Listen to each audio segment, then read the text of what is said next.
Wake the up, samurai. We have a city to burn. What the fuck, Keanu Reeves?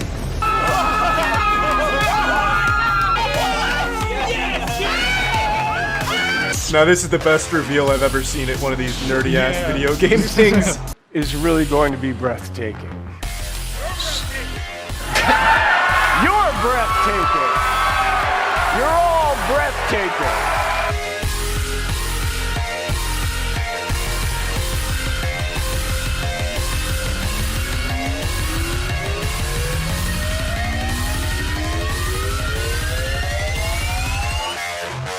I thought Fallout 76 was worse, but Cyberpunk 2077 just got pulled from the PlayStation Store. Yeah, it was pretty bad. Cyberpunk 2077, one of the largest releases of all time. I mean, you have people requesting time off of work around the release date that when they kept delaying the release, absolute scumbag losers of our society were sending death threats to the devs who were working 6-day work weeks. And then it releases. A buggy, nigh unplayable mess, especially on consoles like the PS4, where the gameplay looked something like this. And hey, you can take my word on this as fact, because I played this game day one on PS4 myself. And hey, look, I even have a recording from back in 2020 where I slam into a wall, and then I get trapped inside of vending machines that render around me like some eternal prison type crap.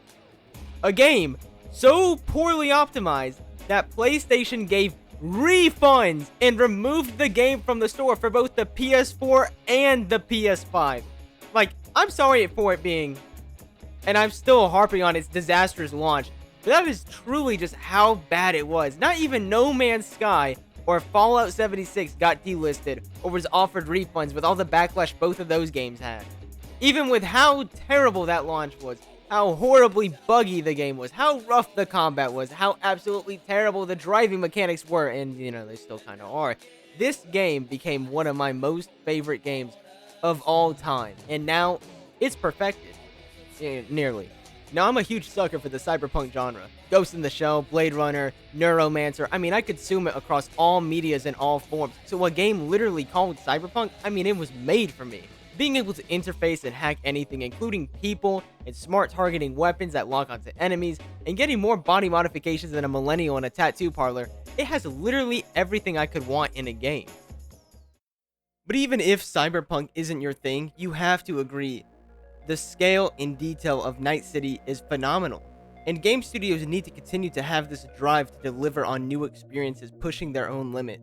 From the reflection of neon lights on wet pavement, to rocket launches, to the detailed cars reflecting their surroundings, giant holographic koi fish, the sun and city reflecting off of the ocean. I mean, not even to mention the story that's told just through the design of the map and the people, each region having its own distinct culture and politics and ways that it's formed. Like, Japantown is heavy with consumerism, while Haywood gives the illusion of like a safe middle-class life. Corpse taking water and land from farmers and setting up mass production of protein farms. If you eat food in your playthrough, it's crickets and worms from these farms, by the way. And yes, the graphics, well, nice, were a bit rough in 1.0, but still, you know, impressive. But now, ever since all of the updates, and especially 2.0, the graphics are in a whole different league of quality now. The city feels alive. It feels lived in. Night City is easily one of the greatest settings a game has ever taken place in. And then you have what might even be better than anything else in the game, the music. Cyberpunk 2077, and I'm not just saying this like as a casual thing. Like, music is the most important thing to me in a game. I'm a bit of a musician. Not a good one, but I am one. It has the greatest soundtrack in any video game ever. All time. With so many custom written songs for the game, along with just the natural background music that happens during combat and certain cutscenes and story moments. Many got the attention that they needed through Edge Runners, but that show barely scratched the surface of how many absolute bangers this game has. Here, let me put you on game real quick.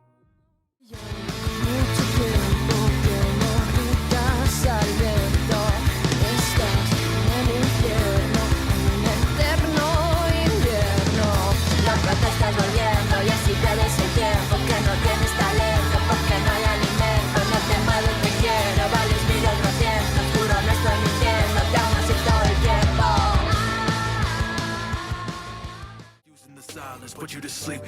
the beef, tagging the roof, popped in my juice, rocking the loop, back on the route, back in the back in the back in the booth. Knock out your tooth, do it for troops, do it for trees, do it for me, do it for gang. You don't believe in no fame, every day digging the grave, step in the pit with the snakes, city of dreams, city of gang. You don't believe in no fame. It was a passion for the ages, and in the end, just pay the cost. A thing of beauty, I know, will never fade away. What did it to me? I know. Say what you had to say, but a thing of beauty will never fade away.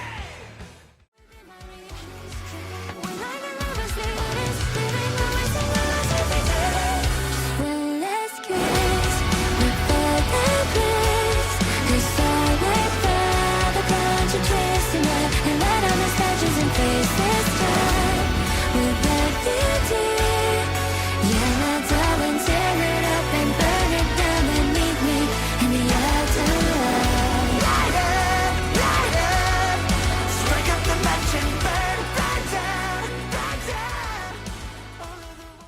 And I mean, that's only a couple. There are literally so many more.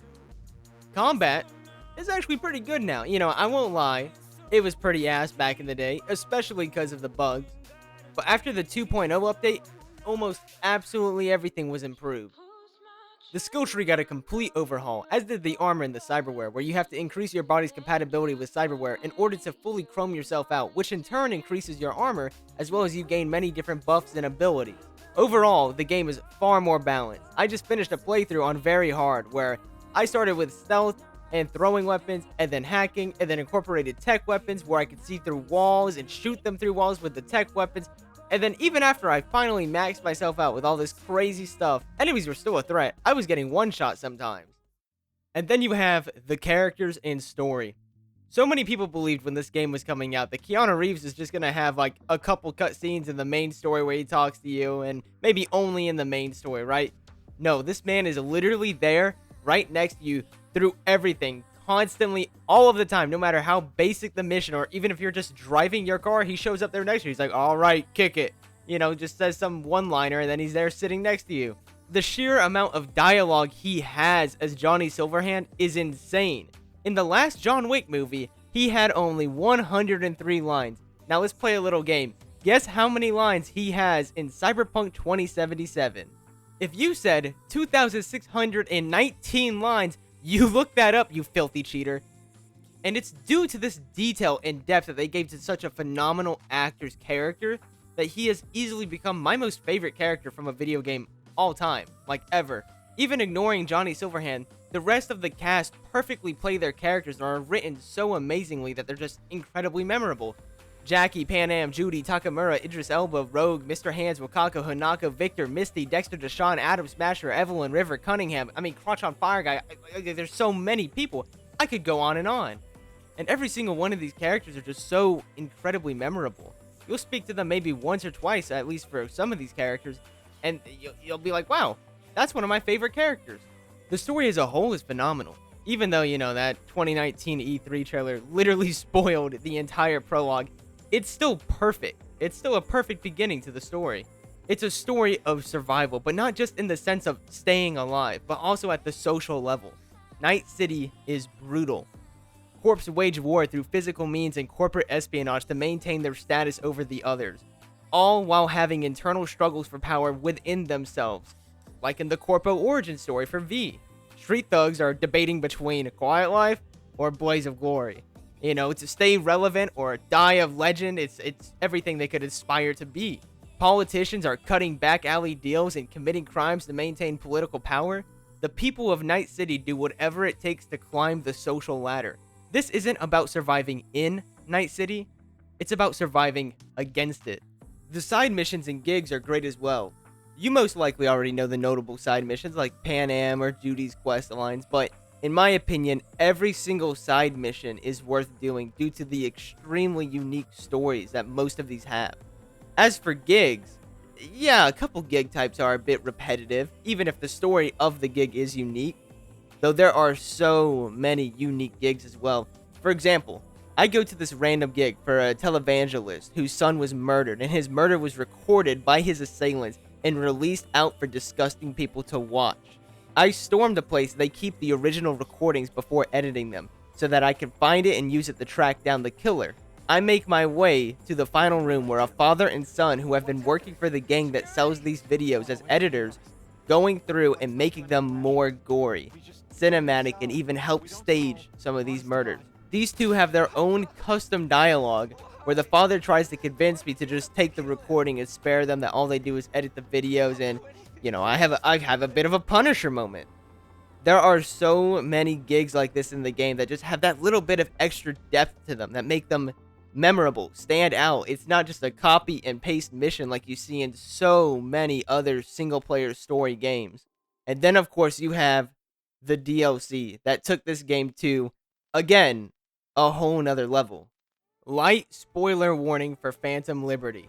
Phantom Liberty is easily one of the greatest DLCs of all time. Right up there with Blood and Wine, Shivering Isles, The Old Hunters, and much newer, The Shadow of the Erdtree. Idris Elba does a fantastic job in his role as Reed, though all of the new characters are just as perfect. The DLC main story feels like a completely different game from the regular story. Every single mission is so perfectly crafted and incredibly unique, and the choices you make will drastically change the outcome of the story and dictate your character's morals. Then the base game ending that came with the DLC just left me absolutely melancholic. Genuinely, I could not find a better word to describe how I felt with that ending. It was perfect. The Cyberpunk that exists now lives up to and exceeds all of that hype that was built up over time. It's just simply so sad that it took so long for it to get to this state. But Project Red has stated that they are nowhere near done with this IP. And with everything that they have obviously learned through this game, I know that second game will meet the hype head on next time and exceed it. I truly believe this. My only hope is I'll still be around to praise it once again. Thank you for watching.